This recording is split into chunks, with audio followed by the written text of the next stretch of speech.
We have been informed sources close to Deflategate have contacted the automotive industry to consult about using their technology and integrate it into footballs.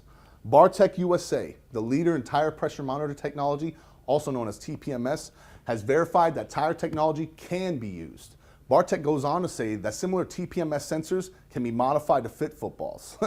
Just as a sensor is used in automobiles, it will be used similarly to monitor and detect low air pressure for footballs.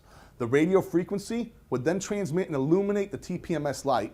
This new technology will allow league officials to monitor the air pressure during the game, alleviating any future controversies. Sources that are not allowed to discuss the ongoing issue of Deflategate expect the league to make an official announcement for the use of this technology in 2015 to 2016 season. Stay tuned to Diagnostic News for the latest investigation regarding Deflategate.